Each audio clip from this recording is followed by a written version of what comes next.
We're back, and we're on Citadel. This strategy I'm going to show you guys today is definitely the most busted one yet. This strategy is all about the ult traps. There's a few augments we got to do, but for the most part, it's super easy to set this one up. We just need a stamina augment called Hot Foot. It lets you run faster after you kill an enemy with equipment, and a Vulture's Aid one called Picky Eater, and this one makes zombies drop tacticals and lethals more. I'm going to use the GS pistols with a silencer and a Kimbo, but you can use whatever you want in this run. We're also going to use a Gobble Gun. We're going to use Hidden Power in this run, but you definitely don't have to do this. It just makes it quicker.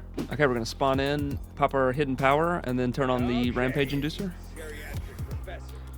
I turned my HUD back to classic because I was playing multiplayer and you have to keep changing them back and forth. Our tactical and lethal is very important in this run. We need a decoy and a Molotov. It's okay if you didn't spawn in with them. You can just buy them or find them on the ground. So these pistols on the early rounds are really overpowered legendary, so you should have no problem in the early rounds. From round 1 to 15, I basically just run circles around this fountain. There's an ammo crate and an armor plate in here, so it makes it perfect.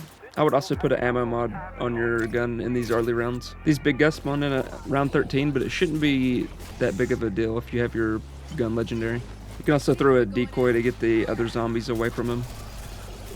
So here we are leaving at round 15. We have 35,000 points, so that means we can buy all the doors and perks on the way to Pack-a-Punch. You're not going to have PhD till around 25, so there's a couple things you can do here. What I did was just train in the Pack-a-Punch room until I could get Pack 3 Pack-a-Punch and my tier 3 plates. Really, you don't even need Pack 3 to do this strat. All you need is legendary on your gun because the trap scales to what rarity you have. And all we're going to use our main gun for is to shoot the flying zombies anyway. We're just going to go back to the main room and train around until we can get to around 25 so we can use the Wonder Fist to get all our perks.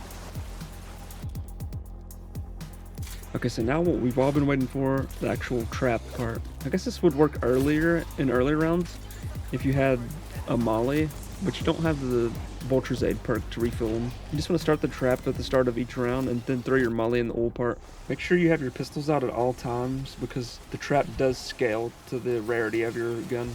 And you want to make sure you have ammo in your pistols at the start of each round because the flying zombies will kill you pretty fast in the higher rounds. There's a specific spot you have to be standing in both traps. On this side, it's where I'm standing right here. But luckily, between the two traps, there is an ammo crate. The amalgams instantly die when they hit the trap, so there's only two things that can hurt you. The flying zombies and the buckethead ones sometimes will slip through a little bit and you'll have to shoot the ground and kill them. So in the low rounds, you can make it through an entire round with one trap. And once you get in the high rounds, you will have to start popping like Ether Shroud and go in between both traps. Right here I have monkey bombs, but I should probably have decoys because I think decoys are a lot faster to use and you want a kill streak of some sort as well in case something does happen. But yeah, on this one you just hop up on this little wall right here.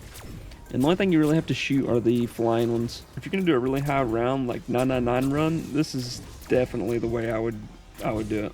Because it's only around 35 and we already have 20,000 salvage saved up. You could do this all the way up to like around 100 and get a ton of salvage, but I think this way is slower than the way I'm about to show you. So I just saved up 20,000 salvage and then I moved on to this other strat that makes the rounds a lot faster. So what I did was I went back to the first room and down in this little place down here, bought Casmer grenades, and then you throw one at the start of each round and then you just pop a mutant injection to finish out the round.